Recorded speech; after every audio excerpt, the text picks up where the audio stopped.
ओम शांति। आज 9 नवंबर 2023 के साकार मधुर महावाक्य है। आज वरदानी दिवस पर परम सतगुरु का बहुत ही सुंदर सुखद वरदान है। वायदों की स्मृति द्वारा फायदा उठाने वाले बाप की ब्लेसिंग के पात्र भव। बाबा की दुआएं, बाबा की ब्लेसिंग्स उड़ती कला का अनुभव कराती हैं, लेकिन इन्हें पाने की विधि क्या है, उसके लिए बाबा ने आज समझाया। जो भी आप संकल्प करते हो, चाहे मन में करते हो, चाहे बोल कर करते हो, चाहे आप लिख कर करते हो, उन वायदों को स्मृति में लाओ। जितना वायदा स्मृति में रहेगा उतना फायदे का अनुभव होगा। चेक करो अब तक मैंने क्या क्या वायदा किया और फिर कितना निभाया, उससे मुझे कितना फायदा हुआ। ऐसी आत्मा जो वायदे के साथ फायदा लेती है वो बाबा की ब्लेसिंग की पात्र बन जाती है। वायदों की स्मृति निरंतर रहे। मैंने बाबा से क्या क्या वायदा किया है। अपने आप को ऐसा दिव्य आईना बनाना है जिससे बाबा की सूरत स्पष्ट दिखाई दे। ये सच्ची सेवा है। आज की मधुर मुरली में बाबा ने समझाया कि आप बच्चों को चिंता से मुक्त रहना है। बाबा ने निश्चिंत होने की बहुत सुंदर विधि सिखाई, और वो है कि रिस्पॉन्सिबल बाप बैठा है, आपके ऊपर बोझा कैसा। आप बाबा के बने हो तो बाबा की याद में रहो। माया से सावधान किया। माया की चमाट बहुत जोर से लगती है और देहाभिमान में आने से ये चोट लगती है। देही अभिमानी बनेंगे तो माया के दुख से, धोखे से बचे रहेंगे। अब तक गाते आए थे, तुम मात पिता हम बालक तेरे, तुमरी कृपा से सुख घनेरे। आप बाबा के पास आए हो सुख घनेरे प्राप्त करने के लिए। बाबा बेहद का सुख दाता है, सुख देने आया है। आप बच्चों का भी फर्ज है सबको सुख देना। आप बाबा के बहुत बहुत सिक्के लदे बच्चे हो। बाबा बच्चों को देखते हैं, बच्चों के पास मुरली नहीं पहुंचती तो गोपियां तड़फती हैं। बाबा प्रबंध रचते हैं, कोई ना कोई प्रबंध से इन्हें मुरली मिल जाए, इनके दुख दूर हो जाए। आप बाबा के कल्प पहले वाले सिक्के लदे बच्चे हो। बाबा की याद में रहना है। याद के साथ साथ अपनी सच्ची कमाई जमा करनी है। सुनते हैं बाबा के मधुर बोल। बाबा ने कहा, मीठे बच्चे, देहाभिमान में आने से माया की चमाट लगती है। देहाभिमान में आने से माया की चमाट लगती है। देही अभिमानी रहो तो बाप की हर श्रीमत का पालन कर सकेंगे। देही अभिमानी रहो तो बाबा की हर श्रीमत का पालन कर सकेंगे। क्वेश्चन है, बाप के पास 2 प्रकार के पुरुषार्थी बच्चे हैं, वो कौन से? बाबा के पास 2 प्रकार के पुरुषार्थी बच्चे हैं, वो कौन से? एक बच्चे हैं जो बाप से वर्षा लेने का पूरा पूरा पुरुषार्थ करते हैं, हर कदम पर बाप की राय लेते हैं। दूसरे फिर ऐसे भी बच्चे हैं जो बाप को फारकती देने का पुरुषार्थ करते हैं। कोई है जो दुख से छूटने के लिए बाबा को बहुत बहुत याद करते हैं। कोई दुख में फंसना चाहते हैं, ये भी वंडर है। कोई दुख से छूटने के लिए बाबा को बहुत बहुत याद करते हैं। कोई फिर दुख में फंसना चाहते हैं, ये भी वंडर है। गीत है, महफिल में जल उठी क्षमा। ओम शांति। बच्चों ने गीत तो बहुत बार सुना। नए बच्चे फिर नए सिर सुनते होंगे, जबकि बाप आते हैं तो आकर अपना परिचय देते हैं। बच्चों को परिचय मिला हुआ है, जानते हैं अभी हम बेहद के माता पिता की संतान बने हैं। जरूर मनुष्य सृष्टि का रचयिता माता पिता होगा, परंतु माया ने मनुष्यों की बुद्धि बिल्कुल डेड कर दी है। इतनी साधारण बात भी बुद्धि में नहीं बैठती। कहते सब हैं हमें भगवान ने पैदा किया, तो जरूर माता पिता होंगे। भक्ति मार्ग में याद भी करते हैं। हर धर्म वाले गॉड फादर को जरूर याद करते हैं। भक्त खुद तो भगवान हो नहीं सकते, भक्त भगवान की बंदगी करते हैं, साधना करते हैं। गॉड फादर तो जरूर सबका एक ही होगा, अर्थात सभी आत्माओं का फादर एक है। सभी जिस्मों का फादर एक हो नहीं सकता। आत्माओं का पिता सबका एक है, लेकिन सबके शरीर भिन्न भिन्न हैं। शरीर के पिता सबके अलग अलग हैं। वह तो अनेक फादर हैं। वह जिस्मानी फादर होते हुए भी हे ईश्वर कह के याद करते हैं। बाबा बैठ समझाते, मनुष्य बेसमझ हैं तो बाप का परिचय भूल जाते हैं। जानते हो स्वर्ग का रचयिता जरूर एक बाप है। अब कलयुग है, जरूर कलयुग का विनाश होगा। प्रायलोप अक्षर हर बात में आता। बच्चे जानते सत्युग अभी प्रायलोप है। अच्छा, फिर प्रश्न उठता, सत्युग में उनको ये पता होगा कि सत्युग प्रायलोप हो जाएगा, फिर त्रेता होगा। क्या सत्युग वालों को ये ज्ञान होगा कि अभी सत्युग प्रायलोप हो जाएगा, फिर त्रेता युग आ जाएगा? नहीं, वहां इस नॉलेज की दरकार ही नहीं। ये बातें किसी की बुद्धि में नहीं। सृष्टि का चक्कर कैसे फिरता है, हमारा पारलौकिक बाप कौन है, ये तुम बच्चे जानते हो। मनुष्य गाते हैं, तुम मात पिता हम बालक तेरे, तुमरी कृपा से सुख घनेरे, परंतु जानते नहीं। तो कहना भी ना कहने के बराबर हो जाता। बाप को भूल गए, इसीलिए ऑर्फन बन गए। बाप हर बात समझाते, श्रीमत पर कदम कदम चलो, नहीं तो कोई समय माया बड़ा धोखा दे देगी। कदम कदम श्रीमत पर चलो, नहीं तो कोई समय माया बड़ा धोखा दे देगी। माया है ही धोखेबाज। माया से लिबरेट करना ये बाप का काम है। रावण तो है ही दुख देने वाला, बाप है सुख देने वाला। मनुष्य इन बातों को समझ नहीं सकते। वो तो समझते हैं दुख सुख भगवान देते हैं। बाप समझाते, मनुष्य दुखी बनने के लिए शादियों में कितना खर्चा करते हैं। जो पवित्र पौधे हैं उनको अपवित्र बनाने का पुरुषार्थ किया जाता है। ये भी तुम समझ सकते हो, दुनिया नहीं समझती। ये विषय सागर में डूबने के लिए कितनी सेरेमनी करते हैं। उनको ये पता नहीं सत्युग में विष होता ही नहीं। सत्युग की दुनिया में विष विकार होता नहीं। वह एक क्षीर सागर, इसको विषय सागर कहा जाता। वह संपूर्ण निर्विकारी दुनिया। भले त्रेता में 2 कला कम हो जाती तो भी उनको निर्विकारी दुनिया नहीं, उनको निर्विकारी दुनिया कहा जाता। सत्युगी दुनिया को भी निर्विकारी दुनिया, त्रेता में 2 कला कम हो जाती है उसको भी निर्विकारी दुनिया कहा जाता। वहां विकार हो नहीं सकते, क्योंकि रावण का राज्य द्वापर से शुरू होता है। आधा है ना, ज्ञान सागर और अज्ञान सागर। अज्ञान का भी सागर है। मनुष्य कितने अज्ञानी हैं, अपने बाप को भी नहीं जानते। सिर्फ कहते रहते ये करने से भगवान मिलेगा, मिलता कुछ नहीं। माथा मारते मारते दुखी निधन के बन जाते। तभी मैं धनी आता हूं। धनी बिगर माया अजगर ने सबको खा लिया। धनी के बिना माया अजगर ने सबको खा लिया। बाबा समझाते, माया बड़ी दुष्टर है। बहुतों को धोखा मिलता। कोई को काम की चमाट, कोई को मोह की चमाट लग जाती। देह अभिमान में आने से चमाट लगती है। मेहनत है देही अभिमानी बनने में। इसलिए बाप घड़ी घड़ी कहते, सावधान मन मना भव। बाप को याद नहीं करेंगे तो माया थप्पड़ लगा देगी। इसलिए निरंतर याद करने का अभ्यास करो। याद नहीं करेंगे माया थप्पड़ लगा देगी, इसलिए निरंतर याद करने का अभ्यास करो, नहीं तो माया उल्टा कर्तव्य करा देगी। रॉन्ग राइट की बुद्धि तो मिली है। कहां भी मूंझो तो बाबा से पूछो, कहीं भी उलझते हो तो बाबा से पूछो। तार में, चिट्ठी में, फोन पर पूछ सकते हो।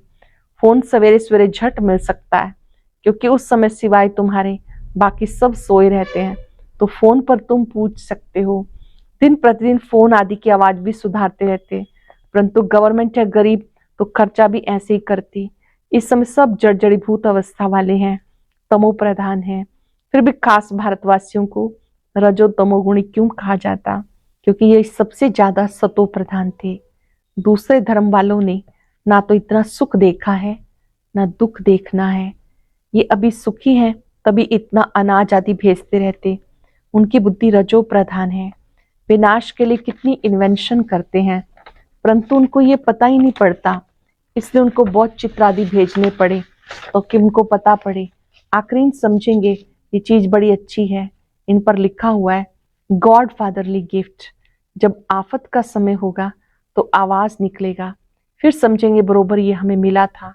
इन चित्रों से बहुत काम निकलेगा। बाप को बेचारे जानते नहीं, सुखदाता एक बाप है, सब उन्हें याद करते हैं। चित्रों से अच्छी रीति समझ सकते हैं। अभी देखो 3 पैर पृथ्वी के भी नहीं मिलते, फिर तुम सारे विश्व के मालिक बन जाते हो। ये चित्र विलायत में भी बहुत सर्विस करेंगे। बच्चों को इन चित्रों का इतना कदर नहीं, खर्चा तो होना ही है। राजधानी स्थापन करने में उस गवर्नमेंट का करोड़ों रुपया खर्च हुआ और लाखों मरे। यहाँ मरने की बात ही नहीं, श्रीमत पर पूरा पुरुषार्थ करना है, तब श्रेष्ठ पद पाएंगे, नहीं तो पीछे सजा खाते समय बहुत पछताएंगे।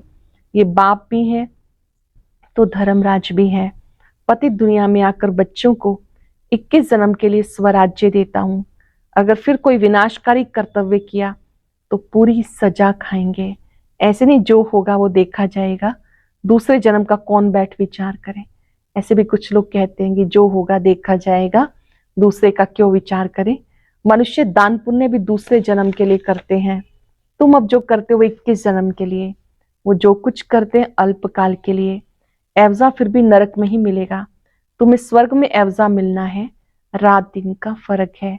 तुम स्वर्ग में 21 जन्म के लिए प्रारब्ध पाते हो। हर बात में श्रीमत पर चलने से बेड़ा पार, हर बात में श्रीमत पर चलने से बेड़ा पार है। बाबा कहते तुम बच्चों को नैनों पर बिठाकर बड़े आराम से ले जाता हूं।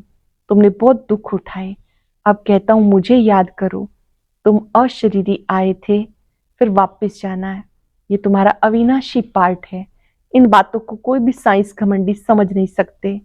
आत्मा इतना छोटा स्टार है, उसमें अविनाशी पार्ट सदा के लिए भरा हुआ है, जो कभी समाप्त नहीं होता। छोटी सी बिंदी आत्मा में 84 जन्मों का पार्ट भरा हुआ है, जो कभी भी विनाश नहीं होता। बाबा कहते मैं भी तो क्रिएटर और एक्टर हूं, मैं कल्प कल्प आता हूं पार्ट बचाने। कहते परमात्मा मन बुद्धि सहित चैतन्य नॉलेजफुल है, लेकिन क्या चीज है वो कोई नहीं जानते। जैसे तुम आत्मा स्टार मिसल हो, मैं भी स्टार हूं। भक्ति मार्ग में मुझे याद करते क्योंकि दुखी हैं, मैं आकर तुम बच्चों को अपने साथ ले जाता हूं। मैं भी पंडा हूं, मैं परमात्मा तुम आत्माओं को ले जाता हूं। आत्मा मच्छर से भी छोटी है, ये समझ तुम बच्चों को भी मिलती है। कितना अच्छी रीति समझाते। बाबा कहते तुम्हें विश्व का मालिक बनाता हूं, बाकी दिव्य दृष्टि की चाबी मैं अपने पास रखता हूं, ये किसी को नहीं देता हूं। ये भक्ति मार्ग में मेरे ही काम में आती है। बाबा कहते मैं तुम्हें पावन पूज्य बनाता हूं, माया पतित पुजारी बनाती। समझाते तो बहुत है, परंतु कोई बुद्धिवान ही समझे। ये टेप मशीन बहुत अच्छी चीज है, बच्चों को मुरली जरूर सुननी है। बहुत सिक्के लदे बच्चे हैं, बाबा को बांधेली गोपिकाओं पर बहुत तरस आता है। बाबा की मुरली सुनकर बहुत खुश होंगे। बच्चों की खुशी के लिए क्या नहीं करना चाहिए। बाबा को रात दिन गांव की गोपिकाओं का ख्याल रहता है। नींद भी फट जाती है, क्या युक्ति रचे, कैसे बच्चे दुख से छूटे। बाबा को संकल्प चलता है कैसे बच्चे दुख से छूटे। कोई तो फिर दुख में फंसने के लिए तैयारी करते हैं, कोई तो पुरुषार्थ करते हैं वर्षा लेने का, कोई फारकती देने का भी पुरुषार्थ करते हैं। दुनिया आजकल बहुत खराब है। कोई बच्चे बाप को मारने में भी देरी नहीं करते। बेहद का बाप कितना अच्छी रीति समझाते, मैं बच्चों को इतना धन दूंगा जो कभी दुखी नहीं होंगे। तो बच्चों को इतना रहमदिल बनना चाहिए, सबको सुख का रास्ता बताएं। आजकल सब दुख देते हैं, बाकी टीचर कभी दुख का रास्ता नहीं बताएंगे, वो पढ़ाते हैं। पढ़ाई सोर्स ऑफ इनकम है, पढ़ाई से शरीर निर्वाह करने के लायक बनते हैं। माँ बाप से भले वर्षा मिलता, परंतु वो किस काम का। जितना जास्ती धन उतना पाप बहुत करते हैं।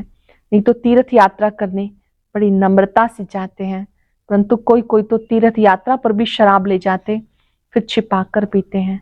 बाबा का देखा हुआ है, शराब बिगर रह नहीं सकते, बात मत पूछो। लड़ाई में जाने वाले भी शराब खूब पीते हैं। लड़ाई वालों को अपनी जान का ख्याल नहीं रहता, समझते हैं आत्मा एक शरीर छोड़ जाकर दूसरा शरीर लेगी। तुम बच्चों को ज्ञान मिला, ये चीची शरीर छोड़ना है, उनको कोई ज्ञान नहीं, परंतु आदत पड़ी हुई है मरना और मारना। यहाँ हम आप ही बैठे बैठे बाबा के पास जाना चाहते हैं। ये पुरानी खाल है, जैसे सरफ पुरानी खाल छोड़ देते हैं, ठंडी में सूख जाती तो उतार देते, तुम्हारी ये बहुत छीछी पुरानी खाल है, पार्ट बचाते अब इसको छोड़ना है, बाबा के पास जाना है। बाबा ने युक्ति बताई, मन मना भव, मुझे याद करो बस। ऐसे बैठे बैठे शरीर छोड़ देंगे। सन्यासियों का भी होता, बैठे बैठे शरीर छोड़ देते, समझते हैं आत्मा को ब्रह्म में लीन होना है तो योग लगाकर बैठते, परंतु जा नहीं सकते। जैसे काशी कलवट खाते वह जीव घात हो जाता। ये सन्यासी बैठे बैठे ऐसे जाते, बाबा का देखा हुआ है, वह हुआ हठ योग सन्यास। बाबा समझाते, तुमको 84 जन्म कैसे मिलते, तुम्हें कितनी नॉलेज देते, कोई विरला ही श्रीमत पे चलते हैं। देह अभिमान में आने से बाप को अपनी मत देने लगते हैं। देह अभिमान में आ जाते हैं, बाबा को अपनी मत देने लगते हैं। बाबा समझाते, देही अभिमानी बनो, मैं आत्मा हूं, बाबा आप ज्ञान के सागर हो, बस बाबा आपकी राय पे चलूंगा, कदम कदम पर बहुत सावधानी चाहिए। बहुत अटेंशन से सुनेंगे, कदम कदम पे सावधानी चाहिए। भूले तो होती रहती हैं, फिर पुरुषार्थ करना पड़ता। कहाँ भी जाओ बाबा को याद करते रहो। विकर्मों का बोझा सिर पे बहुत है, कर्म भोग भी तो चुकतू करना होता, पिछाड़ी तक कर्म भोग छोड़ेगा नहीं। श्रीमत पर चलने से पारस बुद्धि बनना है, अंत तक भी कर्म भोग आएंगे, डरना नहीं। श्रीमत पर चलने से पारस बुद्धि बनना है। साथ में धर्मराज भी है तो रिस्पॉन्सिबल वो हो गया। बाबा बैठा है, तुम क्यों अपने पर बोझा रखते हो। बहुत सुंदर बात, दिल को छूने वाली। बाबा बैठा है, बोझा क्यों अपने सिर पे रखते हो। पतित पावन बाप को पतितों की महफिल में आना ही है, ये तो नई बात नहीं। अनेक बार पार्ट बचाया, फिर बचाते रहेंगे, इसको ही वंडर कहा जाता है। अच्छा, पारलौकिक बाप दादा का मीठे मीठे सिक्के लदे बच्चों प्रति याद प्यार। Good morning. रूहानी बाप की रूहानी बच्चों को नमस्ते। रूहानी बच्चों के रूहानी बाप दादा को याद प्यार, नमस्ते, गुड मॉर्निंग। शुक्रिया बाबा, शुक्रिया। धारणा के लिए सार, बाप समान सबको दुखों से लिबरेट करने का रहम करना है। बाप समान सबको दुखों से लिबरेट करने का रहम करना है, सुख का रास्ता बताना है। कोई भी विनाशकारी कर्तव्य नहीं करना, उल्टा कर्तव्य नहीं करना। श्रीमत पर 21 जन्म के लिए अपनी प्रारब्ध बनानी है, कदम कदम पर सावधानी से चलना है। बहुत सुंदर वरदान। वायदों की स्मृति द्वारा फायदा उठाने वाले सदा बाप की ब्लेसिंग के पात्र भव। वायदों की स्मृति द्वारा फायदा उठाने वाले सदा बाप की ब्लेसिंग के पात्र भव। जो भी वायदे मन से बोल से लिखकर करते हो, उन्हें स्मृति में रखो तो वायदे का पूरा फायदा उठा सकते हो। चेक करो कितनी बार वायदा किया, कितना निभाया। वायदा और फायदा इन दोनों का बैलेंस रहे तो वरदाता बाप द्वारा ब्लेसिंग मिलती रहेंगी। वायदा और फायदा इन दोनों का बैलेंस रहे तो वरदाता बाप द्वारा ब्लेसिंग मिलती रहेंगी। जैसे संकल्प श्रेष्ठ करते हो, ऐसे कर्म भी श्रेष्ठ हो तो सफलता मूर्त बन जाएंगे। जैसे संकल्प श्रेष्ठ करते हो, कर्म भी श्रेष्ठ करो तो सफलता मूर्त बन जाएंगे। स्लोगन है, स्वयं को ऐसा दिव्य आईना बनाओ जिससे बाबा दिखाई दे, तब कहेंगे सच्ची सेवा। स्वयं को ऐसा दिव्य आईना बनाओ इसमें बाबा दिखाई दे, तब कहेंगे सच्ची सेवा। आज चलते फिरते अनुभव करेंगे बाबा का वरद हस्त मेरे मस्तक पर है और मैं बाबा की दुआओं की पात्र आत्मा हूं, बाबा की आशीर्वाद की पात्र आत्मा हूं। जो भी मिले उन्हें भी दिल से वरदान देना है। वायदा और फायदा दोनों बातें याद रखेंगे। वायदा करेंगे, सबके लिए शुभ सोचना है। शुभ चिंतक मणि भव, सबको खुशी देने वाली खुश नसीब आत्मा भव। सरल चित्त भव। अपने मस्तक में अपने स्वरूप को देखें। मैं बाबा की दुआओं की पात्र आत्मा हूं। मैंने वायदा किया है, मैं जो हूं जैसी हूं आपकी हूं, आपकी थी, आपकी हूं, आपकी रहूंगी।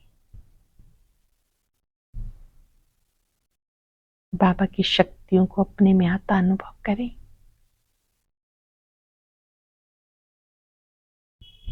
बाबा की शक्तियां मुझ में समा रही हैं।